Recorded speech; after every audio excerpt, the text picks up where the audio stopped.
కార్తీక మాసం 13వ రోజు కన్యాదాన ఫలితం. సువీరుడి కథ. కార్తీక మాసంలో తప్పకుండా దానాలు చేయాలి. విశేషమైన దానాల వలన విశేషమైన ఫలితాలు ఉంటాయి. కార్తీకంలోని ఉపనయనం చేయడం చాలా మంచిది. వటువు చేసే గాయత్రి జపం వలన దాతకు సమస్త పాపాలు నశిస్తాయి. బావులు, చెరువులు తవ్వించడం వలన ఎలాంటి పుణ్య ఫలితాలు కలుగుతాయో ఒక బ్రాహ్మణ బాలుడికి ఉపనయనం చేయడం వలన అంతటి ఫలితం కలుగుతుంది. అదేవిధంగా ఈ మాసంలో కన్యాదానం చేయడం వల్ల కూడా అలాంటి ఫలితమే కలుగుతుంది అంటూ అందుకు ఉదాహరణగా జనక మహారాజుకి వశిష్ఠ మహర్షుడు ఒక కథ చెప్పడం మొదలుపెడతాడు. ద్వాపర యుగంలో వంగ దేశంలో సువీరుడు అనే ఒక దుర్మార్గమైన రాజు ఉండేవాడు. ఆయన భార్య మహాసౌందర్యవతి. దయాదులతో పోరు కారణంగా ఆ రాజు తమ రాజ్యాన్ని కోల్పోతాడు. తప్పనిసరి పరిస్థితుల్లో భార్యను తీసుకుని అడవులకు వెళ్ళిపోతాడు. భార్య గర్భవతి కావడంతోని ఆయన నర్మదా నదీ తీరంలో ఒక పర్ణశాలను ఏర్పాటు చేస్తాడు. అక్కడే వాళ్ళ కొత్త జీవితాన్ని ప్రారంభిస్తారు. ఆమె ఒక పండంటి ఆడబిడ్డకు జన్మనిస్తుంది. ఆ పాపను వాళ్ళు ఎంతో అల్లారు ముద్దుగా పెంచుకుంటారు. ఆ అమ్మాయి యుక్త వయసులోనికి వస్తుంది. సువీరుడు మొదటి నుండి కూడా రాజభోగాలలోని పెరిగినవాడు. అలాంటి ఆయన చాలా కాలంగానూ అనేక కష్టాలు పడుతూ ఆ కష్టాల నుండి తనకి ఎప్పుడు ముక్తి కలుగుతుంది అని ఎదురు చూస్తూ ఉండేవాడు.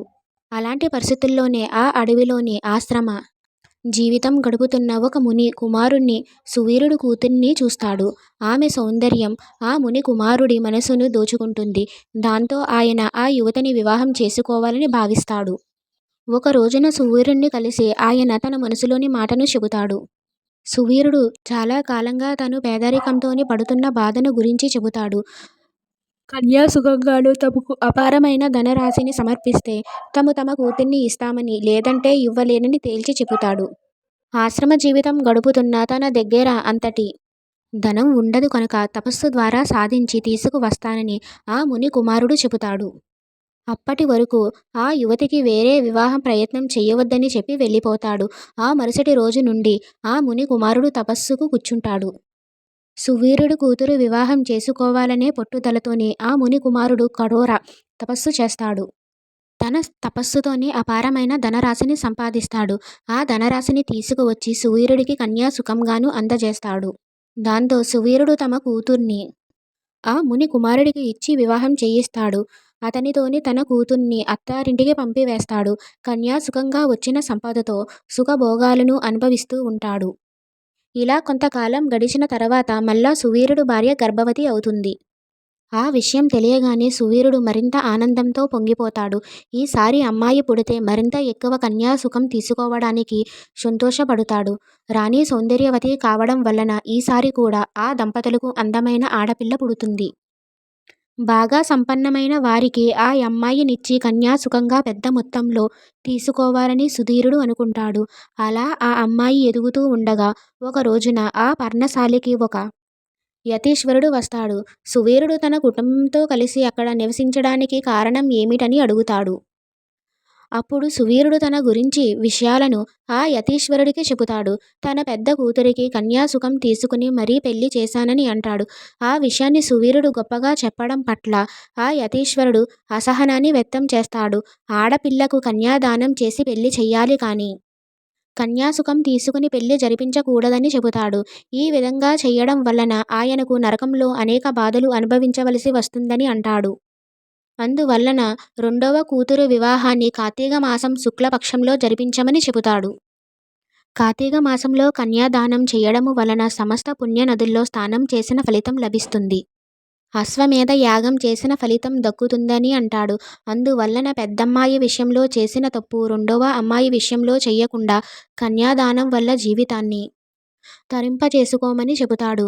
అయితే కన్యాసుఖంపై ఎంతో ఆశ పెట్టుకుని సువీరుడికి ఆ మాట రుచించవు. తను సుఖపడడానికి అవసరమయ్యే కన్యాసుఖం రాకుండా చేసే ధర్మంతోని పుణ్యంతోని తనకు పనిలేదని చెబుతాడు. ఉన్నవో లేవో తెలియని ఉత్తమ గతులు కంటే శరీరానికి అవసరమైన సుఖాలను అందించడమే మంచిదనే అభిప్రాయాన్ని వ్యక్తం చేస్తాడు. ఎంతగా చెప్పినా ఆయన వినిపించుకోలేకపోవడంతో ఆ యతీశ్వరుడు అక్కడి నుండి వెళ్ళిపోతాడు. సువీరుడు తన రెండవ కూతురికి కూడా కన్యాసుఖం తీసుకుని అత్తారింటికి పంపించాలని కన్న కలలు నెరవేరవు.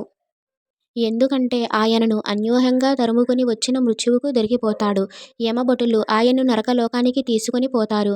కన్యా విక్రయం అనేక పాపాలకి ఆయనకు అక్కడ శిక్షలు విధిస్తారు. అంతేకాదు స్వర్గంలో అనేక భోగాలు అనుభవిస్తూ ఉన్న సువీరుడు పూర్వీకులైనను సూత్రకీతని కూడా యమభటులు నరకానికి తీసుకువస్తారు.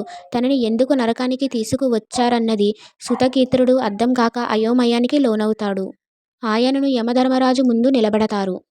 తను చేసిన పుణ్యకార్యాల గురించి ఆయన యమధర్మరాజుకు వివరిస్తాడు. పుణ్య విశేషాలు కారణంగా స్వర్గానికి వెళ్ళిన తనను నరకానికి ఎందుకు తీసుకువచ్చారని అడుగుతాడు.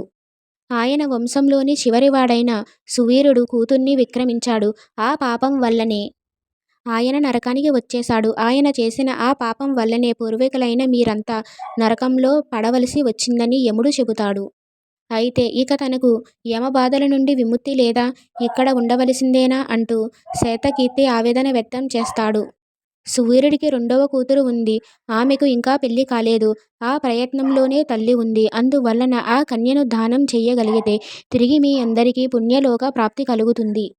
అందువలన నీకు శరీరం ఇస్తాను. నువ్వు భూలోకానికి వెళ్ళి ఆ అమ్మాయి తల్లికి నచ్చచెప్పి కార్తీక మాసంలో కన్యాదానం చెయ్యమని యమధర్మరాజు చెబుతాడు.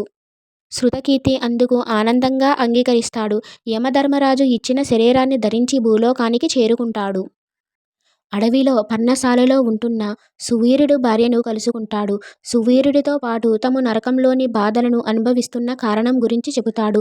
పరిస్థితి అర్థం చేసుకుని ఆమె అంగీకరిస్తుంది. ఉత్తముడైన ఒక బ్రాహ్మణ యువకుణ్ణి చూసి సువీరుడి కూతురికి వివాహం నిశ్చయిస్తాడు. ఒక శుభముహూర్తాన్న కన్యాదానం జరిగేలా చేస్తాడు. ఆ ఫలితం కారణంగా సూతకీత నరకం నుండి విముక్తుడై తిరిగి స్వర్గానికి చేరుకుంటాడు. ఆ కారణంగానే సువీరుడు కూడా నరకం నుండి స్వర్గానికి చేరుకుంటాడు. ఓ రాజా, కార్తీక మాసంలో చేసే కన్యాదానానికి అంతటి శక్తి ఉంది. అందువలన ఆడపిల్లలు కలిగిన తల్లిదండ్రులు ఆ అవకాశాన్ని వదులుకోకూడదు అంటూ వశిష్ఠ మహర్షి సెలవిస్తాడు. ప్లీజ్ వీడియో నచ్చితే చిన్న లైక్ అలాగే సబ్స్క్రైబ్ చేసుకోవచ్చు కదా.